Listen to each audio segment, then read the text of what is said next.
the UN resolution was the first time that the Security Council, which is in the UN, the body that has some teeth, some authority, the body that decided to get into Iraq when Iraq was waging war, the body that decided to do sanctions around other countries that wage war. So in short, it's a body that has some power in the UN. So it was the first time they acknowledged, after a lobby of organizations and women's organizations, to acknowledge that women and girls are affected by violent conflicts in specific ways. And the resolution speaks about participation, and it speaks about protection, and it speaks about prevention of violence. And we say that the resolution also says that women should be part of the solution. Women should be part of the negotiation tables, as I said. And there is, of course, in this resolution, it's not of course, but it was very interesting because it's 20 years ago, there was an acknowledgement of the leading role of the civil society and the consultation that governments have to make, not only with women, but with civil society, with NGOs that serve women, that serve children, that serve girls. So we don't see the women a lot. Me personally, I don't like the discussion going always to the direction of representation, because I believe that women should be there as a democratic or as a representative principle. But I think more that we need to document more what are the effects of conflicts on women and girls. However, when we speak about representation, sometimes it's the easiest way to get into the discourse. It's easier for me as an Israeli lawyer to speak about why women should be there. Sometimes it's easier than speaking about political prisoners, Palestinian political prisoners in Israeli prisons and their rights. And it's easier for me to speak than speaking about the rights of peace activists who are not treated well because they are women and peace activists.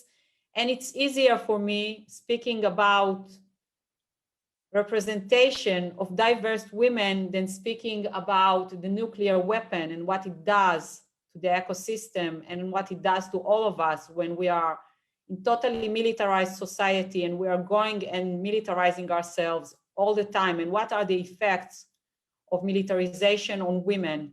So it's easier to speak about representation, and we did it a lot in Itach מעכי. We submitted petitions to court, to the Supreme Court, and we did many things in order to have 1325 on the table, hoping that if women are there, like it happened in other places like Ireland and like South Africa, when women are there, conflicts will get to an end, like happened now recently in Colombia. So we were working on it.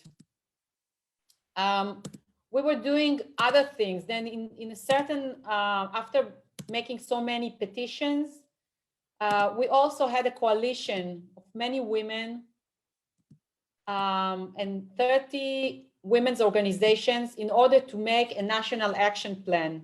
We were working like 2 years, and we reached a platform of an action plan, and we submitted it to the government. And in 2014, presidential governmental resolution 2331 was accepted, and Israel decided to implement 1325 and to have gender perspective in all its actions and government activities.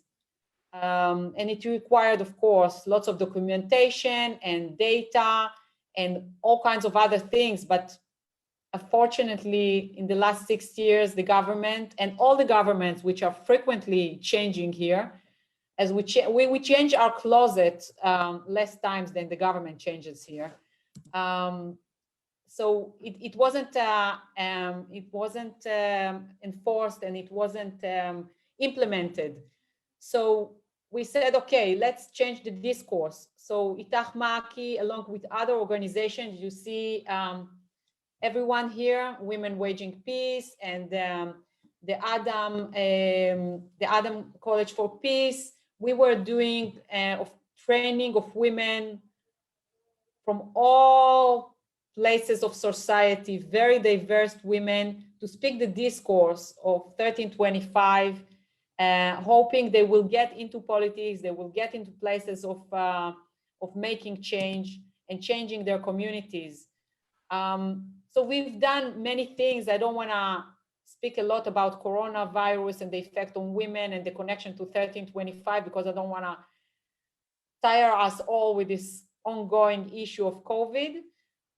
Anyway, I think we're here today to hear about new strategies. We're looking forward to hearing from artists, to hearing from women who are changing the discourse in different ways than we lawyers sometimes, and the policymakers and public servants, even though I think art is public service in itself. So we're here to hear about new game changers and new ways to think about conflicts. What did they do to our lives, our daily lives, and how we can keep this in our consciousness, even if we are on the privileged side of the conflict. As I sit here in Haifa today, and I'm on the privileged side of the conflict. I'm a Jewish woman, I'm white, and I'm a lawyer, and I'm sitting here and not in the occupied territories, and where my sisters are less luckier than me. So I'm handing back my turn. Thank you.